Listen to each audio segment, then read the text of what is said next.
શ્રી સૂર્યમુખી હનુમાનજી મંદિર શું છે આ મંદિરનો ઇતિહાસ? આ મંદિર ક્યાં આવેલું છે? હનુમાનજીના જમણા પગ નીચે કોણ દબાયેલું છે? અહીંયા હનુમાનજીના ત્રણેય સમયમાં અલગ અલગ દર્શન જોવા મળે છે.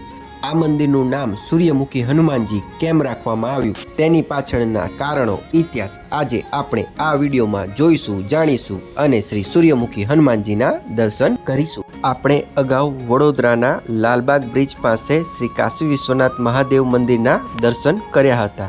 આ જ મંદિરની એક્ઝેક્ટ સામે રોડની સામે બાજુ જે આપ આ રસ્તો જોઈ રહ્યા છો ત્યાં જ શ્રી સૂર્યમુખી હનુમાનજીનું મંદિર આવેલું છે. મહારાજા ફતેહસિંહ મ્યુઝિયમનો જે રસ્તો જોઈ રહ્યા છો ત્યાં એન્ટર થતાં જ જમણી બાજુ વળતા શ્રી સૂર્યમુખી હનુમાનજીનું બોર્ડ દેખાઈ રહ્યું છે. આ મંદિરના ઇતિહાસની વાત કરીએ તો આ એક સ્વયંભૂ પ્રતિમા છે. કહેવાય છે કે જ્યારે રાજા ગાયકવાડે હનુમાનજીની સ્થાપના કરી હતી ત્યારે હનુમાનજીના તેજથી આખા વડોદરામાં પ્રકોપ વધી ગયો હતો. ત્યારે ઘણા વિદ્વાનોએ કહ્યું કે સૂર્યમુખી હનુમાનજીના પ્રભાવને શાંત કરવો પડશે. ત્યારે આ પ્રકોપને શાંત કરવા હનુમાનજીના એકદમ સામે 90 ડિગ્રી અંતર પર શ્રી કાશી વિશ્વનાથ મહાદેવ મંદિરની સ્થાપના કરવામાં આવી હતી, જે આપણે અગાઉ આ વિડીયોમાં આગળ દર્શન કર્યા હતા. સૂર્યમુખી નામ પાછળ એ પણ કારણ છે કે મૂર્તિ એ પ્રમાણે છે કે સૂર્યની પહેલી કિરણ સૌથી પહેલા હનુમાનજીના જમણા પગે પડે છે, પછી ધીરે ધીરે ઉપર જઈ મસ્તક અને પછી આખા મંદિરમાં પ્રવેશે છે અને પછી ધીરે ધીરે ડાબા પગે અને પછી પ્રકાશ બિલકુલ રહેતો નથી.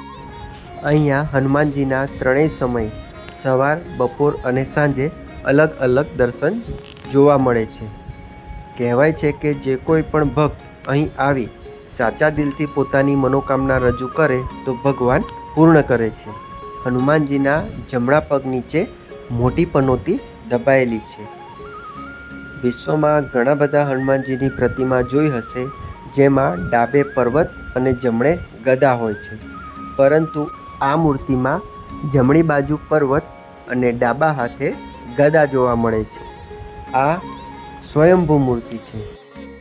આ મંદિર સિટીમાં આવેલું હોય પરંતુ મંદિરની આસપાસનો વિસ્તાર એકદમ લીલાછમ મોટા વૃક્ષોથી ભરપૂર, હરિયાળી અને એકદમ શાંત લાગી રહ્યો છે. આજના વિડીયોમાં બસ આટલું જ. નવા અન્ય વિડીયો સાથે ફરી મળીશું. જય હનુમાનજી.